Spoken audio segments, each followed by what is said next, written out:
Allah menyatakan ini penyakit hati semuanya. Karena itu obatnya semuanya treatmentnya dari hati. Coba muliain anak yatim, berat itu. Orang akan bertanya kalau culture kita buruk, ngapain sih kamu kok begitu sama dia?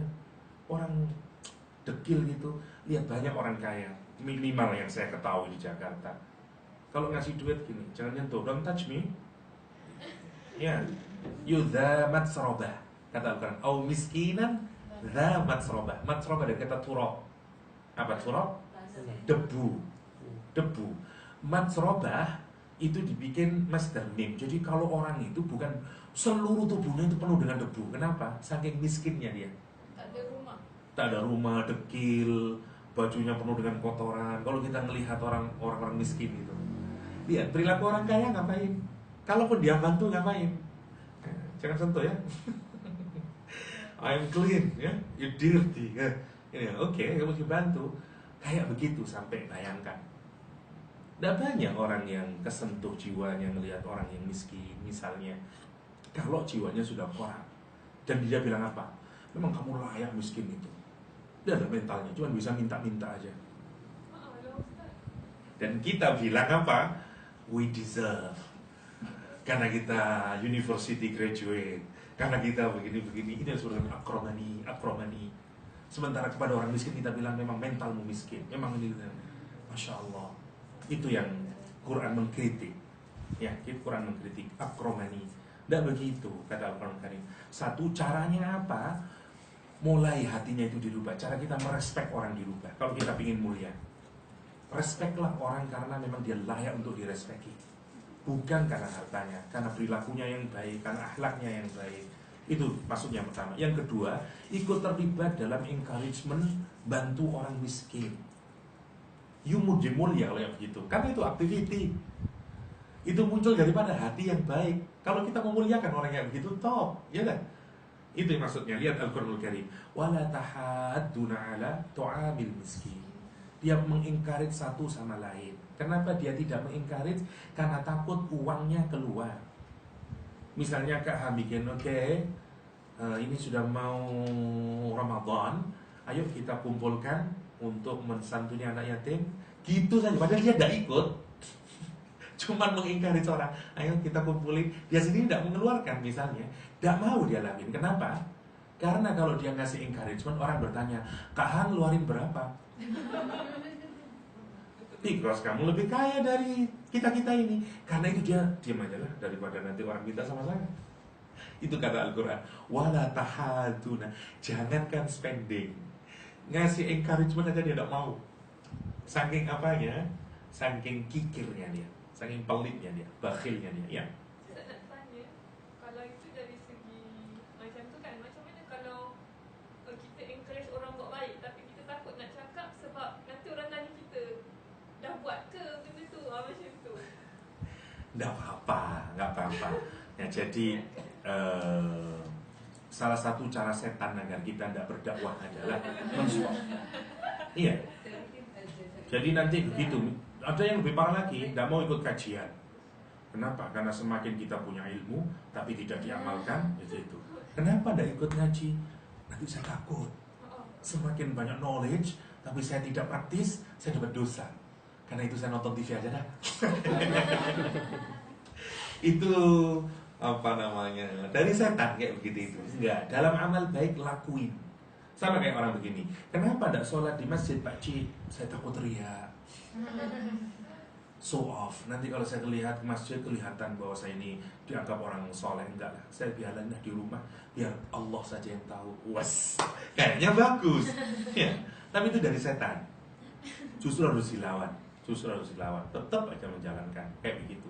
Kan nanti kalau di rumah justru itulah yang riya. Karena begitu kita sholat di rumah, yes, I am the true believer. Yang lain-lain itu yang ke masjid, itu riak semuanya itu. Justru itu. Jadi setan itu masuknya begitu. Kita yang nggak ngasih encouragement, nanti begini, itu yang ngasih encouragement, itu kepingin dipuji aja sama orang. Jadi itu triknya, very tricky. Karena dia sudah profesional dan expert in deceiving and deluding people. Namanya setan. Oke. Lihat, perhatikan, wala tahaduna ala tu'amil miskin. Lihat, mentalnya tidak berubah. Wa ta'kuluna turatha aklan lamma, masya Allah ya. Dan dia makan dari turath. Kalimat yang dipakai oleh Al-Quran, makan. Turath itu harta warisan, atau makna besarnya harta yang kita dapatkan tanpa usaha. Yang tu kebun tadi. Bisa kebun kalau dirujukkan ke cerita yang tadi, atau semua usaha yang kita tidak ngeluarin tenaga. Misalnya dapat harta warisan atau apalah. Tapi Quran menyatakan saking orang ini cinta sama harta, dia makan harta waris aklan lama. Aklan lama itu gini gambarnya. Kalau kita makan, ini jatah kita gini. Jangan sampai orang lain makan dan kita makan sendiri. Itu namanya aklan lama. Ini kalimat yang dipakai oleh Al-Quran itu sadis sebenarnya untuk nguruti kita. Ya Allah, kenapa kamu bisa secintanya itu sama dunia ini, sama harta ini? Kenapa itu segala-galanya? Kalau kita renungin kenapa? Karena kamu salah destinasi. Mikirnya segala-galanya di dunia. Karena tidak ingat mati. Kan gitu sebenarnya. Karena tidak ingat akhirat. Karena kamu menganggap honor itu ada di dunia, achievement itu ada di dunia, your final home ada di dunia. Kalau kita berpikir ke sana, my final home, ini saya kontrak di dunia, ya paling lama 80 tahun lah. Habis itu saya pindah ke akhirat. Maka oke, saya terhormat di dunia, tapi nothing, tidak ada artinya ini kalau saya tidak terhormat di akhirat. Coba kalau dari awal begitu, orang tidak akan kayak begitu. Ini sebenarnya kesalahan dari mana? Kesalahan dari melihat dunia itu. Dan itu yang membuat penyakitnya tidak karu-karuan. Karena itu kesalahan awal. Lihat, kenapa kesalahan awal? Karena tidak adanya iman, tidak adanya ma'rifatullah. Itu kesalahannya. Karena sudah dibutakan dari dunia. Dan perhatikan ya, orang yang terlalu sibuk dalam urusan dunia, meskipun dia beriman, dia lupa sama Allah. Meskipun dia orang beriman. Percaya sama saya, kalau kita pedagang makanan, atau saya punya teman awalnya kerja di sebuah factory, kemudian resign semuanya, satu lecturer, dia resign, bikin usaha baju ya. Awalnya sedikit-sedikit, sekarang sudah mencapai satu bulan sudah 15.000 baju. Saya hitung-hitung kalau 15.000 satunya dia jual 500.000 bajunya, baju muslimah. Wah, sukses sekarang orangnya.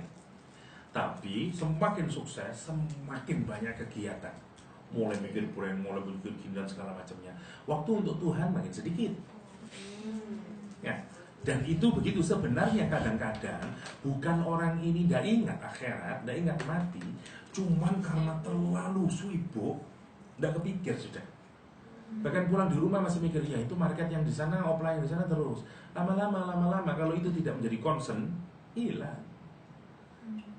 Hatta dia melakukan sholat 5 waktu yang mestinya menjadi pengingat. Ingat, you makhluk ruhani, kamu bukan makhluk material. Karena itu hargai sekarang rohmu, sholat.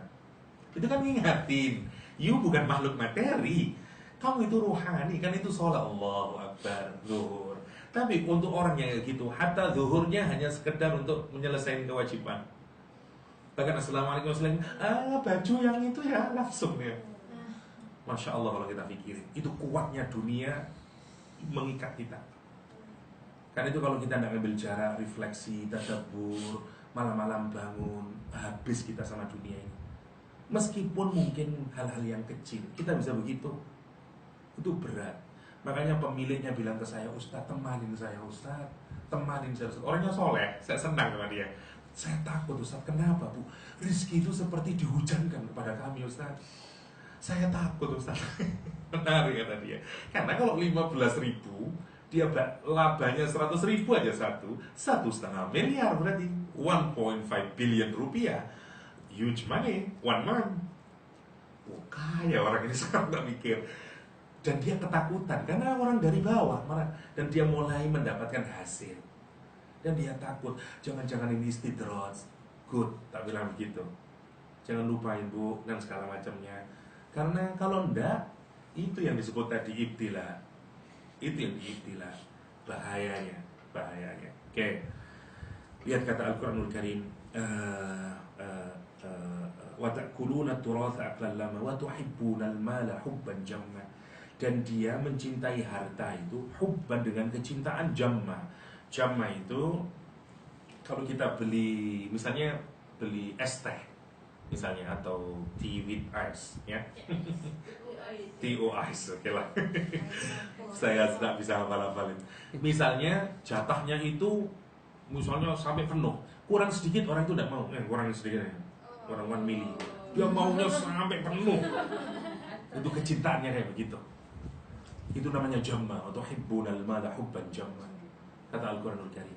Lah, sehabis kayak begitu Allah mengingatin apa? Lihat, obatnya cuma begitu, obatnya itu. Ingat akhirat. Ingat mati. Itu obatnya. Lihat, kalla idza dukkatil ardu dakkan dakka. Ojo ngono, jangan begitu kata Allah. Idza dukkatil ardu dakkan dakka. Ketika bumi itu dihempaskan dengan sekeras-kerasnya, boom, hancur dunia ini. Habis itu apa yang terjadi? Wajah rabbuka wal malaku saffan saffan. Dan Allah datang, malaikat langit itu kebelah, malaikat turun semuanya. Pemandangan apa? Di mahsyar. Kemudian beruntun semuanya. Allah ngingatin, itu seperti pukulan kelak. Kamu numpuk harta, terus kamu merasa kemuliaan dari situ. Kamu melupakan Tuhan. Once the planet Earth ini hancur, smashing into pieces, kemudian Allah, malaikat hadir dan kamu di mahsyar, dan kamu melupakan semuanya itu semuanya. Apa kemudian yang terjadi? Kata kamu, kata Allah menyatakan waji'a yauma idzin bi jahannam, dan kemudian didatangkan kepadamu jahannam. Jahannam didekatkan. Yauma idz yatadzakkarul insan. Lihat, pada hari itu yatadzakkar. Lihat. Yatadzakkar dikasih tasdid ya, yatadzakkar ya. Zakkar yatadzakkar itu dia ingat benar sekarang, sadar benar. Dulu dia tidak ingat sama semuanya karena terlalu sibuk tadi. Nah, sekarang begitu nanti dia bangun, kata Al-Quran, yatadzakkarul insan. Dia sekarang ingat, ya Allah, kelirunya saya hidup ya. Mestinya saya tidak begini hidup ini. Sekarang dia punya kesadaran yang bagus. Tahu sekarang destinasi hidup kapan? Saat dihadapkan ke neraka. Yang tadi itu absorna wa sami'na wa ata'na. Nah, yang menarik ya, wa anna lahu dzikra, kata Al-Qur'an Karim. Jadi gini, kalau dalam bahasa Arab ada dua ya, ada kaifa, ada anna. Ada kaifa, ada anna. Kaifa artinya how. Ya. Kalau anna itu kayak apa kalau dalam bahasa Inggris ya? Lebih parah lagi. Kalau saya ngomong dalam bahasa Indonesia begini, bagaimana misalnya ada anak ya, sudah ikut ujian, belajar 1 minggu tapi tidak lulus, terus saya bilang, bagaimana kamu tidak bisa lulus itu kaifa. Tapi kalau Anna, gimana sih kamu ini ya? Nggak bisa mengerti saya. Kenapa kamu lebih apa namanya? Dia tidak bisa berpikir lagi. Bagaimana kamu kok bisa tidak lulus itu? Iya, saking parahnya. Kalau how-nya itu sangat, namanya Anna dalam bahasa Arab. Itu nggak ada dalam bahasa yang lain. How ya how, tapi kalau kita mau saking misalnya ini sudah misalnya kayak orang makan lah, sudah habis 5 piring, ditambah lagi apalah donat 10, ditambah lagi ini, masih lapar aja. Kita bilangnya, Anna, bagaimana kamu kok masih lapar? Gitu. Itu kalau sudah di puncak, kita bingungnya itu di puncak, orang Arab ngomongnya Anna, bukan kaifa. Terus kata Allah, sekarang dia sadar kalau dia sudah melihat jahannam.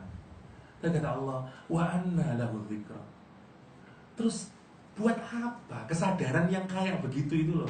Kalau sudah di yaumul qiyamah, so what? Buat apa terus? Udah insignifikan, nggak ada pentingnya. Wa anna lahu dzikra. Terus peringatan yang mana? Buat apa? Itu nggak ada manfaatnya sudah. Wa anna lahu dzikra. Masya Allah ya.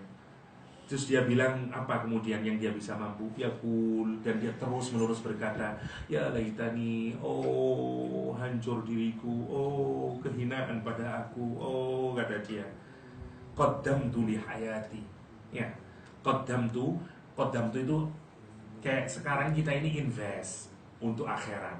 We forwarded our activities karena maunya rewardnya nanti kita dapatin di akhirat. Namanya qaddamtu li hayati, buat hidupku di akhirat sana. Duhai celakanya, fa yauma idzil la yu'adzibu 'adzabahu ahad.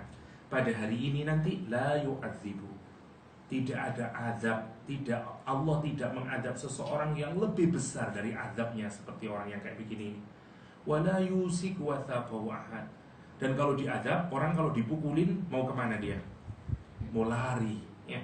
Kalau orang dipukul, di macam-macam mau lari dia. Kata Allah, la yusik wathaqahu ahad. Tidak ada ikatan, ya, yang akan mengikat orang itu nanti di nerakanya Allah SWT, lebih kuat daripada ikatan yang diberikan Allah kepada orang tersebut. Baru setelah itu lihat, dipuncai dengan kalimat, ya ayyatuhan nafsul mutmainnah. Hai orang jiwa-jiwa yang tenang. Kenapa tenang?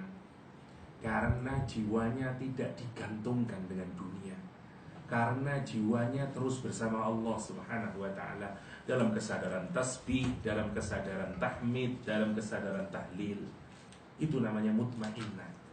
Jiwa yang tidak rapuh, mudah hanya dengan urusan dunia. Itu maksudnya mutmainnah. Tumakninah jiwanya itu. Kenapa? Karena dia selalu mengingat Allah. Ala bidzikrillahi tatmainnul qulub. Ya, dia ingat sama Allah. Itu prinsipnya. Egoisme mencabut kita dari Allah SWT, atau ananiyah kalau dalam bahasa yang lain, ya. Irji'i ila rabbiki radiyatan mardiyah. Perhatikan, irji'i, pulanglah wahai jiwa, ila rabbiki, kepada Rabbmu, radiyatan, ridho dengan Allah, puas dia dengan Allah, puas dengan ketentuan Allah yang berlaku pada hidupnya, puas dengan apapun planning yang diberikan Allah dalam hidupnya. Itu maksudnya radiyah. Radiyah yang seperti tadi itu, karena dia bisa menerima apapun saja. Jadi naik turunnya kehidupannya tidak menyebabkan dia tidak ridho sama Allah. Nah kalau bisa kayak begitu, mardiyah, Allah juga pleased dengan dia, ya. He pleased with Allah and Allah pleased with him. Masya Allah, ya. Dan itu puncak kenikmatan. Diridhoi Allah itu puncak kenikmatan. Sama kayak kita dicintai sama seseorang, senang kita. Bayangin sekarang, dicintai Allah, diridhoi sama Allah SWT. Itu yang dimaksud dengan radiyatan mardiyah. Fadkhuli fi ibadi wadkhuli jannati. Jadi kalau kita lihat kapan orang memiliki jiwa mutmainnah, selama hatinya terikat dengan Allah Subhanahu wa ta'ala, dan dunia tidak membuat dia kehilangan Allah Subhanahu wa ta'ala, melupakan Allah Subhanahu wa ta'ala. Jadi kalau mau dilihat, jadi kalau kita bikin skema yang lebih mudah,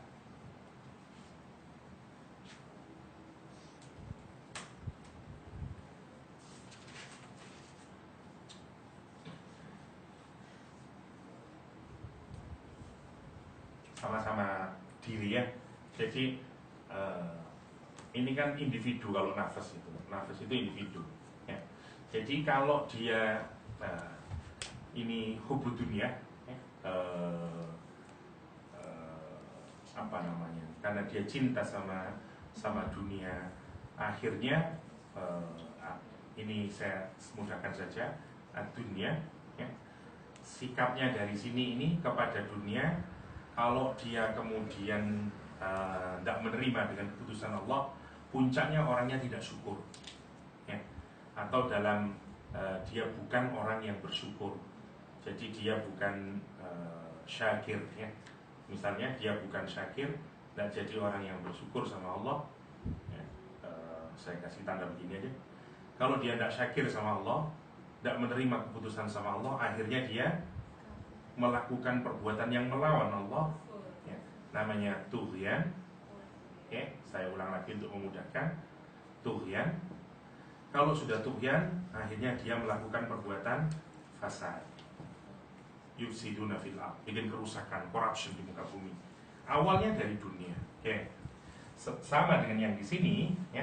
Jadi kalau yang mutmainnah berarti bukan sama dunia, Dia sama Allah di sini. Dia ingat sama Allah atau sama al-akhirah. Itu orientation dia kan maksudnya. Iya. Ini atau saya ingatkan kita jelas zikrullah, ya, dia ingat Allah. Nah, sekarang dia di sini. Karena dia di sini, dia akan ridho dengan apapun saja yang terjadi dari hidupnya di dunia. Ya.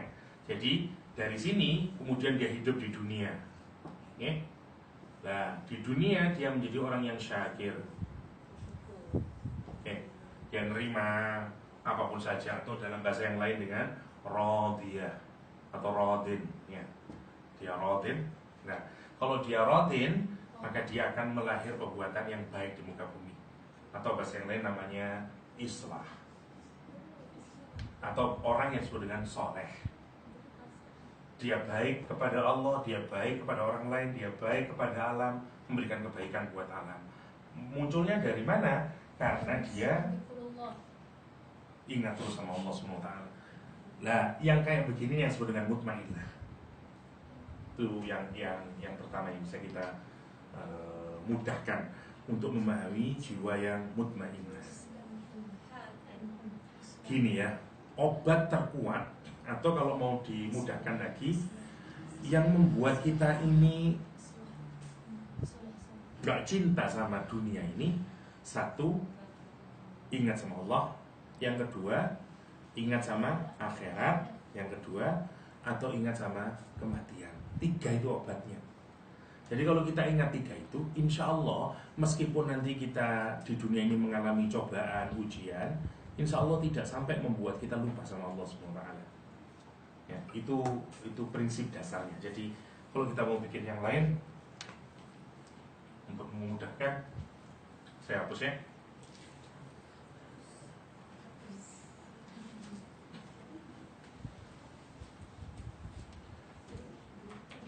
Jadi kalau hubud dunia, ini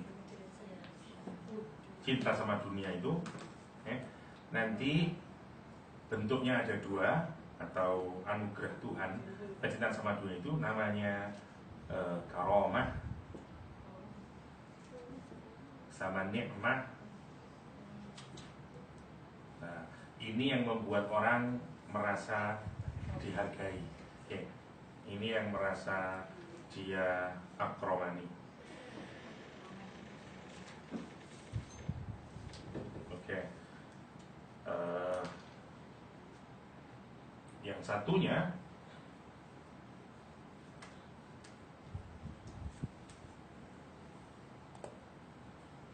kalau kita perhatikan, kalau dia qadara rizqahu alaihi, kalau disempitkan hartanya sekarang, dikasih katakan dia bilang dia ahanan. Oke. Nah, ini penyakit semuanya. Ini yang membuat ini penyakit yang salah dua-duanya ini. Karena meletakkan akroman, kehinaan sama kemuliaan kepada dunia. Ya. Ini tidak mungkin menjadi mutmainnah. Ini jiwa yang kayak begini nanti menjadi jiwa yang tadi itu, yang tidak bisa syukur. Ini mesti menjadi tidak bisa, bukan jiwa yang mutmainnah. Ghairul mutmainnah.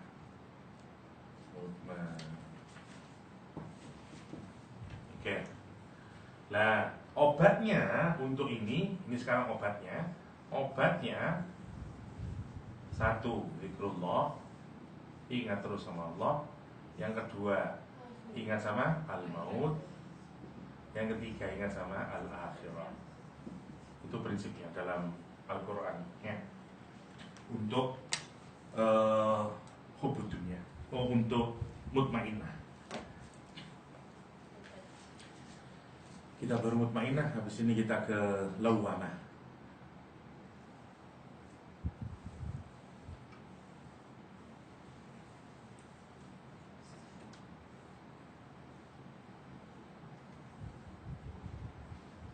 Oke, ada nak tanya apa-apa?